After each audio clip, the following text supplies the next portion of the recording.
Hello my loves, I'm Ellie Frost. Thank you so much for being on my channel. Happy Saturday. We're talking about why the narcissist will let's go back to the beginning. We are talking about the multi-dimensional, which means spiritual, emotional, physical, energetic way to radically heal and transform during and after narcissistic abuse, no matter how old you are, no matter how hard it's been, no matter how sick you feel, right? We're going to create a beautiful life from now on. That's why you're here, yeah? And to heal the trauma and emotionally, psychologically and spiritually resolve what's been done to you. Now, the narcissist is going to come in when you've healed. Let's talk about why. When you're with the narcissist, you're an object to the narcissist. They see your light. I talked about yesterday why they target you, which is not, they don't target you for your empathy. Your empathy is something they can manipulate. The fact that you've got a lot of empathy means they can use that to get what they actually want from you. What they actually want from you will depend on you. It might be your unique gifts. It might be an energy you hold that is useful to them in some way. Obviously money, obviously sex, material things, yes. But there's actually, often most of us don't even know or recognize how much power we've got inside of us and what we actually bring to the table, right?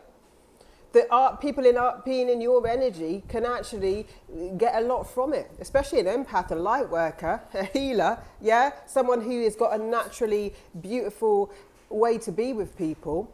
So they actually siphon that energy because, one, yes, they do get just energy and power from it, but two, you help improve their life in some way, yeah? Which they also think they're entitled to, yeah? And they're entitled to damage and destroy it. So the cycles of narcissistic abuse are that they're going to extract everything they can from you, and the idea is to trauma bond you so that you, by the time you're thinking straight, because the love bombing stage, all of it's a trick. All of it is theft. I spoke about, I was put in some very difficult situations with narcissists, and it makes you feel like a fool. Yeah, we carry the shame and the secrets of the people who abuse us. So my ex-lover, partner, it turned out married. Yeah? That might be triggering to people. You might think certain things that you've been taught to think about women that do that. But as a spiritual woman, it was never my plan, right, to be in that situation. Nor was I given the ability to consent to it. I'm not judging anyone who's been with married people. We all have our own lives to live. But I believe in consent, which means if I want an open relationship, I tell you and we agree. If I'm married, I tell you and we agree. By the time I understood, I don't understand what was going on in that situation, to be honest, but by the time I understood it, I was so far traumatized in the love bomb and trapped that it was an impossible situation until I broke free of it, because my value was not that, and the shame I carried, the way I felt out of integrity with my entire life because of it, was a burden I was carrying, because the narcissist will force you to betray yourself. So your self-esteem is eroded. I'm now being treated like a sex object and that I'm worthless for anything else. He's having the abundance of my life because I'm also a visionary, so I'm also creating, yeah? I'm also improving his lifestyle, which is also pillaging from other people in all sorts of ways. But they aim to keep you beaten down, at war with yourself, at conflict with yourself, so they can just take. But the thing is, you're always going to wake up. You're always going to wake up to this. They just need you so trapped that when you do, you haven't got a lot of ways out, right? And when you start waking up, they're going to put their assault harder on you. So the things he did to devalue me and start betraying me as I started drawing more boundaries, if you like, got a lot worse. And of course, they lull you into a trap. So I'd just taken on extra financial obligations for us. We lived together. So we knew it'd be very difficult for me to get out of those financial obligations. I took on a load of debt when I just got a good credit rating for the first time in 5 years from moving countries. So it was a difficult one to just extract from, like all situations with narcissists are, but I fucking did, and I had to. It was very hard. It was very hard, but I was no longer available for it. So what I had done was set boundaries and say, this divorce that you say was due and was supposed to be happening and all these excuses, now I expect a divorce and I expect it done. And then, of course, what happens with the narcissist? They put all responsibility on you. He wanted me to find the lawyers to take control of his divorce process. No, it's not my job, right? They put everything on you. It's my fault now because now I am consenting. Because now I don't know the truth. I never got to the truth of that situation. I never would. And with the minute we broke up, he'd already lined up his next supply and moved straight in with her. Immediately. So how many affairs he had, I have no idea. The scheming and the lies and the extent to it. Not because he was a handsome man, not because he was an attractive man in any way, charismatic, because he was a master manipulator. And to be honest, the thing I fell in love with didn't exist. And he knew what to present to me. And I'm sure to every one of those people, he presents something else. Yeah? To the community, he'll be an outstanding father. To his kids, he was not. I know that for a fact. To the community, I would have been the nutty one, the crazy one, the one that was just some kind of, I don't know, whatever he decided to make me into to confirm his absolutely ridiculous story. So their job is to make you completely lose yourself, shame you to such a level, because now you've done something. I've done something. I lived with a married man. Not intentionally, but I did. Yeah? So now I'm ashamed of myself. I'm living out of integrity with my values. The whole thing is a shit show because nothing he's saying is true, and he's completely abusing me. Emotionally, in every way, antagonising me, just being nothing's true, nothing's genuine. I'm now in a complete shit show at a point where now I'm financially trapped. Yeah? Or whatever. You know, we always think we're in traps. We're never that trapped. I promise you. I'll teach you how to be sovereign. But like, so they break you down because the only way you'll stay is to be broken down. When they know you're going to leave, so he knew it was coming. I told him I will not be in this situation. You will not do this to me. And he was supposed to contribute because he was living with me. I was my lease, my commitment. I didn't want a penny from him. I didn't want anything from him, although he was due to pay some of the debts he made me incur for him, which he didn't. He completely ignored and obviously forgot. They've got very selective memories. They just like to get you financially burdened. But in the end, I didn't want anything from him anyway. I didn't want anything from him whatsoever, which did put me in a financial situation. I'm sure his story is the opposite. They project everything they do to you on you. I'm sure I was the one that probably in his mind or his lies would have been the one financially abusing him in some way. He gave me nothing. He watched me struggle. He watched me walk to the grocery store. He watched me build my business from absolutely nothing. He watched me live without food in the fridge. He watched me build my life up, work so hard from nothing. And all he did was take. But I was in the love bomb. I was manipulated. I was in that haze. I did believe in the fantasy that I was in love with this man. I was not in love with him. I was not attracted to him. I was trauma bonded to him.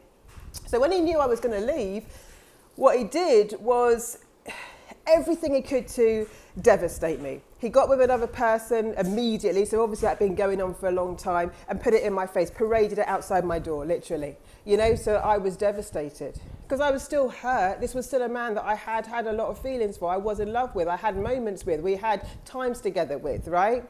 I was intimate with. So it was devastating. He also bullied me horrendously, called me names, set a whole community against me. So I had no choice but to move out of a place that I just invested in, right? And now I had no one in the world again, apart from me and my dogs, which is the 18. We're good, right? So what they do when they can't con you anymore, they steal, because it's stealing if it's not consent. You don't, if you have sex with me but you lie to get it, you stole from me. If you take my money or make me invest in something that you've got no intention of standing behind, you've stolen from me. So they steal every aspect of you that they can, and they try and steal you from you, which is never possible. Join someone if you can. And then when they can't get their way, they are so angry that they can't control you. They will do everything to destroy your life, which is what he did to me.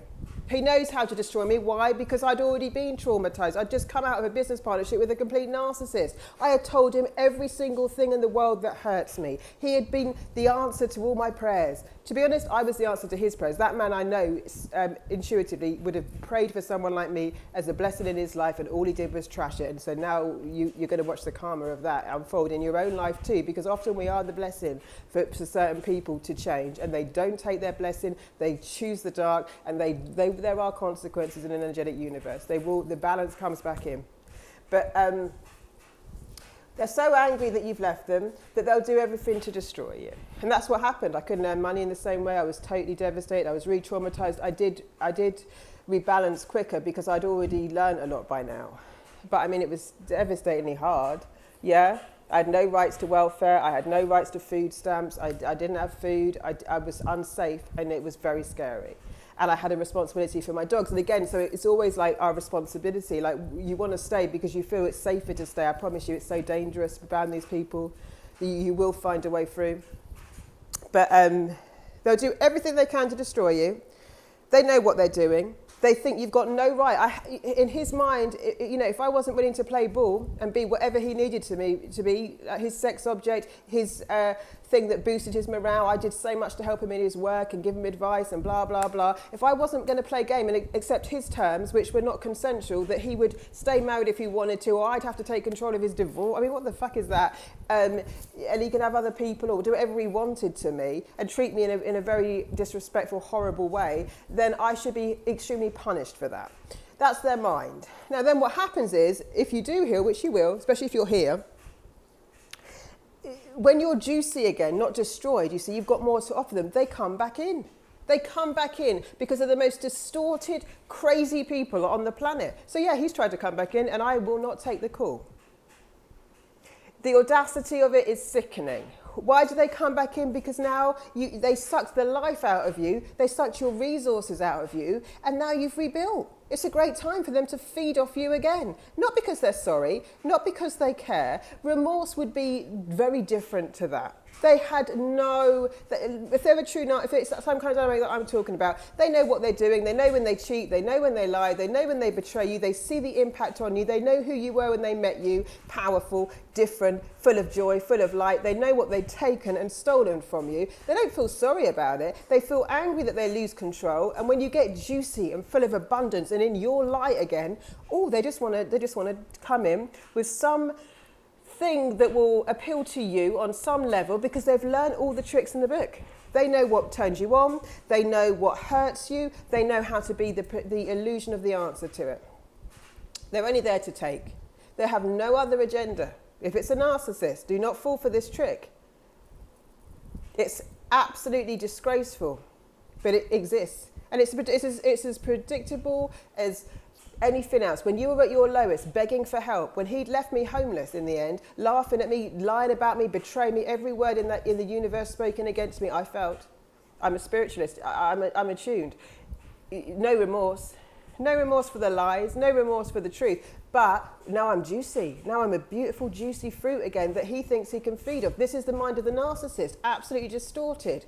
Sorry, mate. Not today, Satan. Send them back.